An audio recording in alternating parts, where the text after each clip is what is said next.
What's up, guys? If you're not subscribed, please subscribe. Also, please smash that like button on the video and enjoy the show. Okay.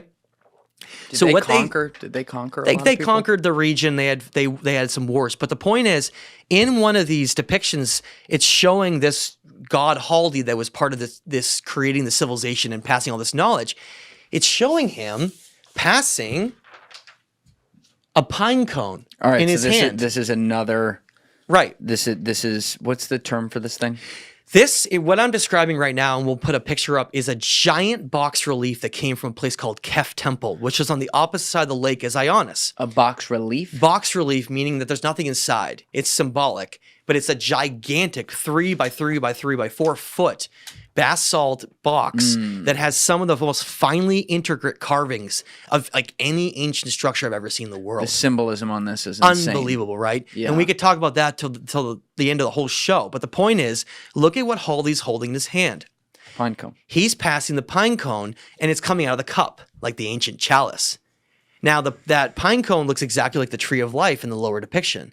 Now, the archaeologists in the actual sites from Kef that found this box relief, they go, and I'm paraphrasing, there's something like, the object that he's passing, Haldi, looks extremely similar to the tree of life icon on the box relief. However, other archaeologists have already determined that it's a spear. So they're looking at it through the lens of this warlike Urartian civilization. And instead of thinking that it's a tree of passing the seeds of knowledge and showing the tree of life icon, they're looking at it through a warlike empire and they say it's a spear. Does that look like he's holding a spear in his hand, like a warlike spear? No. And that's the thing, is the archaeologists in the papers are like, well, it doesn't really look like that, but it's supposed to be like that. So why would you think that's a spear? Would you want to step on the foot of giants? I mean by giants, imagine you are an archaeologist and you've spent a lot of money getting your credentials and you go out to study and you're excited. Well, you've spent a lot of your life typically an archaeologist, just to back up, is an expert on a certain region. They're not just like an archaeologist for the whole world, right? You'd have an archaeologist that would focus on, say, Turkey, right? Maybe the Anatolia civilization or something. Sure. Well, they would base all of their study on those who came before them. They would be like, well, Mr. Smith or something, highly credited ancient Turkish archaeologist who was like the father behind Turkish archaeology. And what a great man. Like, they laid the foundation. They really discussed the Urartian civilization and they really mapped out all of this, right? And they have all this praise and they really look up to these key archaeologists that come before them. Do you really think that you're going to come along and disregard and change like every theory they had? Yeah, but that's the problem. That's Because what we're looking at if you're here. dumb enough to look at that and say that's a spear, I mean, I'm the farthest thing from an Right. archaeologist. And that's the problem. Exactly. Look, I'm not even, maybe it's not a pine cone.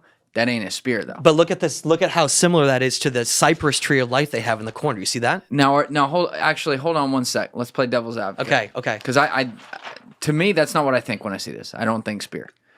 Are they course trying not. to say it is the tipped end of an arrow? Yes. Without. Exactly. Now, that's possible. But it looks like that. But they even mention in the paper that it's identical to the tree of life cypress that's shown in the depiction. You see that? Now, and so are you saying the archaeologists concede that this is the tree of life cypress? Yes.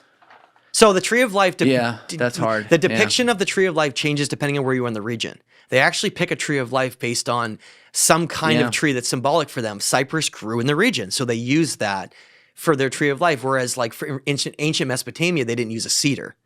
They had like a willow, I think, was their tree of life. So that would be a hell of a coincidence because even the design with like the lining down the middle, It's identical. It's exactly the same thing. Damn near identical. But if you, for a minute, realize that clearly that's not a spearhead, okay? Clearly it's not a spearhead. It shows you that the entire framework for how they're viewing these discoveries is completely wrong, in my opinion. Why did they have wings? Wings signifies someone not being human. Wings signify something like a divine being. Okay. Wings are always shown like on an angel, like even in Christianity, as like an archangel. It's like some kind of divine, like almost like demi-like human. And why are they standing in the same stance? It's not two people, it's one. So most of what we see in these ancient depictions is symbolic. It's not really literal. It's a mirror. Yeah, exactly. And what it's representing is the totality of each side, the totality of all. So if you have, for instance, even the Holy Roman Empire did this. When they converted to the Holy Roman Empire as a war empire, they chose the Byzantine double eagle, an eagle facing the left and an eagle facing the right, showing the totality of knowing all. Basically being aware of all and commanding and controlling over all. But this isn't about war. This is completely nothing related to war in any of these symbols, which is why it's so sad that not only is that location where that box was found called Kef Kalesi, but Ionis is called Ionis Kalesi. Remember, that means fortress. It's ridiculous. Like, you're already labeling it with the wrong purpose, with the name itself, which is similar to why, like, for instance, Khufu's pyramid. That's not Khufu. He never had nothing to do with building that pyramid. They never found any evidence that he was buried there. Not only that, but the name, the cartouche name that was found supposedly in the 1800s, was a lot of people have looked into, and they believe it's complete fabrication. Why do they believe it's fabrication? Because the individual, and I don't remember the name of the individual off my head, but there was interest in history at that time being a certain lumped in like a version, and it was already being established, and there was real problems if it's not Khufu's pyramid. Because then why were the pyramids built if they had nothing to do with the dynastic pharaohs? Nothing to do with them. Put a pin in the pyramids. We're going to come back to that. But it's the same. It's the same thing with this. These weren't like this is why ancient history. This is what history. I shouldn't say ancient history. This is what mainstream history tends to do.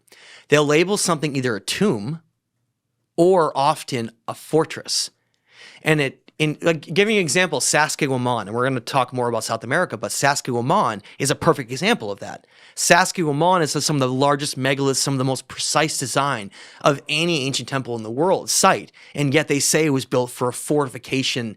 Where'd you say that was? Saskatchewan is in Peru. Okay. Oh, were you showing me that picture? No, that was Ollantaytambo. It's okay. similar. All right. But the point is, when mainstream history labels these things as being the wrong function, the wrong person who built it, all of these things, it takes away completely from why it was built, who built it, and the purpose of why it was. And that's very much the problem here. And so when I say I've discovered this civilization, yeah, we're going to have boots on the ground soon. And I'll talk about that. But I've done as much as I can from the computer. You know, now it's time to get on the ground and actually make real claims based on being there. And we are going to do that. But the point is You're putting a team together? Yeah. So I guess I'll mention that. So this discovery is with Cavis Tepe, and then especially Ionis. And we haven't even talked about Ionis yet, because I truly believe that site may change all of history in the future. We look at pilgrimage sites today like Mecca, right, or Jerusalem, and they're considered very, very sacred places to a lot of religions, right?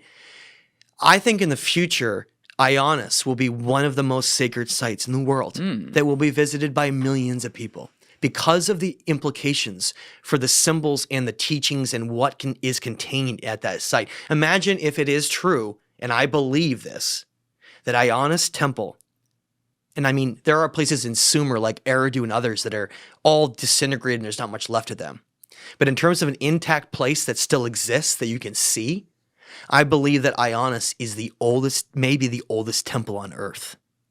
Okay, and that is why... And that's this. Yes, and that is why, combined with this and Ionis and Cavis, I created my own company called Ionis Legacy in order to have the means to start a journey with a number of other international experts and people around the world to go to Lake Vaughan, go to these locations, and make a film right now that is approaching $500,000. Oh, wow. To go with experts in their fields in every angle to be able to come at this from an archaeological adventure standpoint, to take all these theories and then go and make a movie and truly show the world what I've found here.